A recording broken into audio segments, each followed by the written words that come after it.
Why are there commercials? When you watch television, television programs are filled with commercials.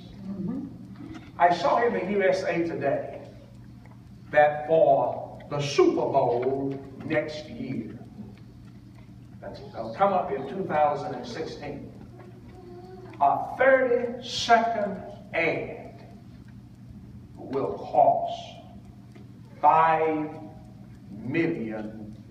Wow. That's the price. It was in the paper yesterday, Friday. A 30-second ad during the Super Bowl at halftime will cost $5 million. Why are there commercials in the first place? I mean, why do they do that? Why do they mess up a good movie with commercials? Why are commercials every 7 minutes or whatever the regularity is? Why are they there? Then why do they pay an athlete millions of dollars to endorse a product? You ever thought about that? Why do they do that?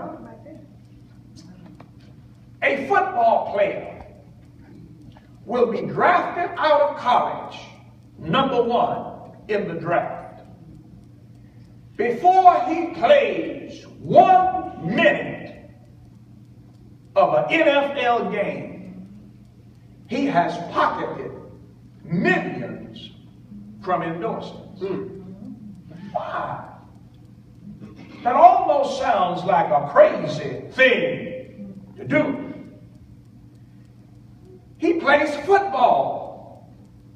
Why is he endorsing? Why are we paying him to endorse Toyota?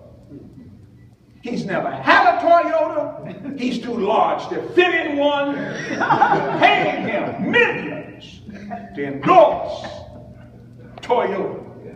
Why do they do stuff like that?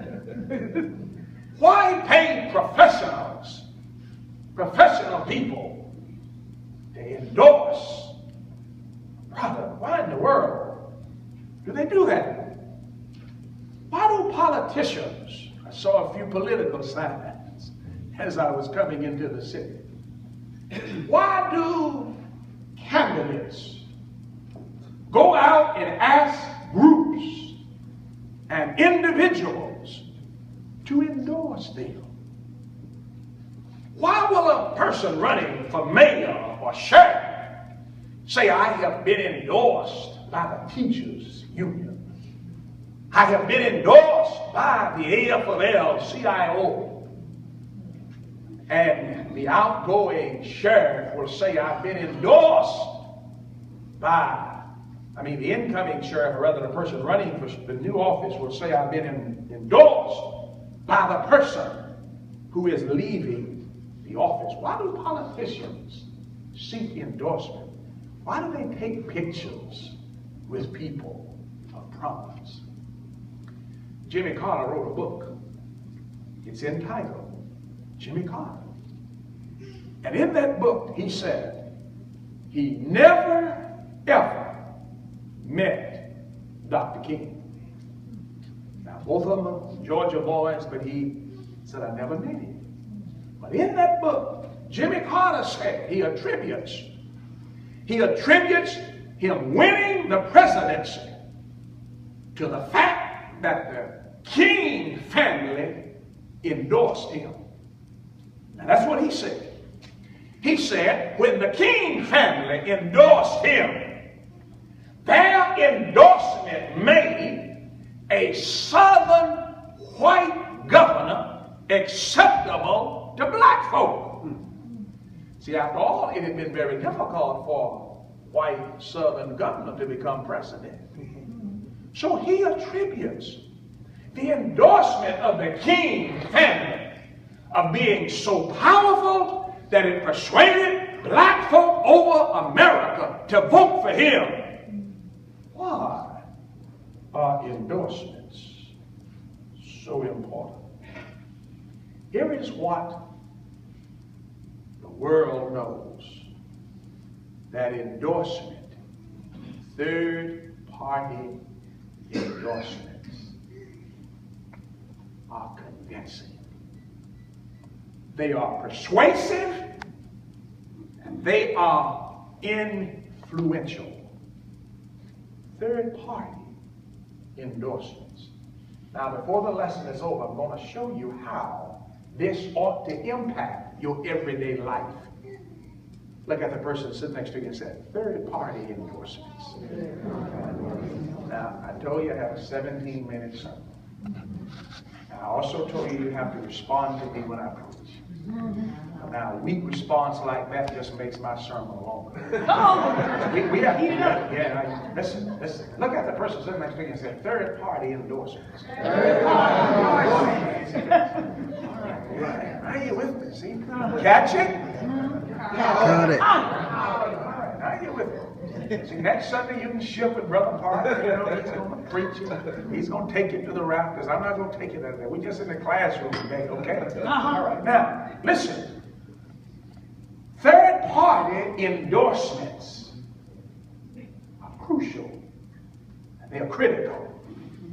The first thing I want to tell you is that God endorsed the faith of Job. All right. God endorsed the faith of Job. God had a conversation with the devil one day and he says, where have you been? He said, I've been walking up and down in the earth, seeking whom I might devour. Job chapter 1, verses 6 through 8, God said, have you considered my servant Job? There is none like him in all the earth. He says, my servant Job is faithful. He's faithful. So what has God done? He has endorsed the faith of Job. All right. Now, if you understood that, we could actually end the sermon right here and go home. Because that's it. That's what it's going to be about. But I got to make sure you got it. Got to make sure you got it. Now, what did God do? He endorsed the faith of Job. Now, you got to talk back to him. Now, I don't ask theoretical questions. What I say? What did God do? He endorsed the faith of Job. Now, they got it over here. They're a little slow over here, okay? You all on the nightclub crowd over here. Now, what did God do? He endorsed the faith of Job. All right, that's what God did. All right, so we got that, okay? So now we know that it's okay to endorse the faith of a fragile human being because God did it. Yes. All right? Now, let's move to Luke chapter 7. Luke chapter 7. Jesus endorsed the faith of the centurion. The centurion was not a Jew. But God endorsed the faith of the centurion. Now, this man had a slave who was sick. He sent some servants to ask Jesus if they would heal his servant. And Jesus said, sure enough, I'll go do that. But before Jesus got to the man's house, the centurion sent some servants that says, don't come under my roof. I'm not worthy. He said, just do what? Say the word. Yes. And my servant will be healed. Yes. Amen. We need to read that. All right, look at this. Luke chapter 7. Y'all look at me like I made that up. See, we wouldn't have to read this if you all knew the Bible. Made that up. Okay, all right. Luke chapter 7, verse number 2. And a centurion slave, I'm reading from the New American Standard, so if you've got a different translation, the word might be slightly different. Luke chapter 7, verse 2. And a centurion slave, who was highly regarded by him, was sick and about to die. When he heard about Jesus, he sent some Jewish elders asking him to come and save the life of his slave. When they came to Jesus, they earnestly implored him, saying, he's worthy for you to grant this to him, for he loves our nation, and it was he who built our synagogue. Now Jesus started on his way with them, and when he was not far from the house, the centurion sent friends, saying to him, Lord, do not trouble yourself further, for I am not worthy for you to come under my roof. For this reason, I did not even consider myself worthy to come to you. But just say the word, and my servant will be healed. For I also am a man under authority, with soldiers under me, and I say to this one, go, and he goes, and to another, come, and he comes, and to my slave, do this, and he does it. Now when Jesus heard this, he marveled at him, and turned and said to the crowd that was following him, I say to you, not even in Israel have I found such great faith. All right, pay attention to me now. Don't worry about the baby. The baby's okay. See, I can have the baby crying. It's the parent snoring that gets it. Listen, when children are in church crying, that's a good sign. Because if there ain't no babies here, ain't going to be no church too much longer. I love babies, all right? So don't get upset about babies. Don't worry about babies. We like babies. Don't be pinching the babies in church. He calls them to have a negative reaction about church. As a matter of fact, I tell people, when you turn on the street, now I didn't say that because you was pinching your baby, okay? Y'all look at her, I didn't say that. I tell people, when you turn on this, when you get near, when you turn on the street where the church is, be nice from that point forward. Parents, don't ever argue. What's the name of this street out here? Mendenhall. Don't ever argue on Mendenhall. Don't ever argue on Mendenhall. Listen, children, when your parents are ready to, if they fussing, when they turn on Mendenhall, look at them and say, stop it! I give children right to rebuke their parents on Mendenhall. Yeah, you got to get your heart ready for what you're going to receive. Don't pinch the babies and stuff, because see, they every time they see that sign, Mendenhall, they start having a negative reaction and they won't come to church. Now that may sound humorous, but that's true. Listen, you know, there's a guy who wrote a book why men don't like to go to church. You know why I don't like to go to church? Because as children, we have feminized church. Listen, little boys don't like to dress up. Little girls like to dress up. But we dress the little boys up in white shirts, and by the time you leave home for church, every little boy's already got a whipping. Because he's already gotten dirty.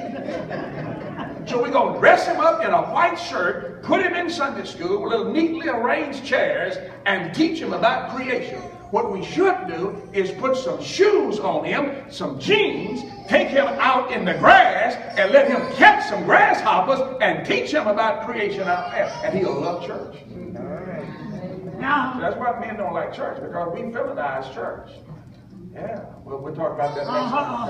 Okay. How many of y'all got a whipping getting dressed up at church? So they like that. You don't want to come back to church when you get a whipping. But see, little girls love to get dressed up and get cute, no rest.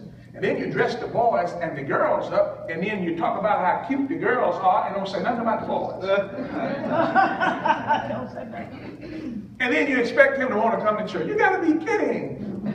Every Sunday they brag on my sister, and then as soon as they finish bragging on my sister, they talk about how dirty I got already. Right. Now that didn't cost you nothing. It cost you a little more time, but it won't cost you any extra money. Okay. All right, let's get back to the lesson. All right, so Jesus said, watch what he said to the man. He said, I have not found faith like this.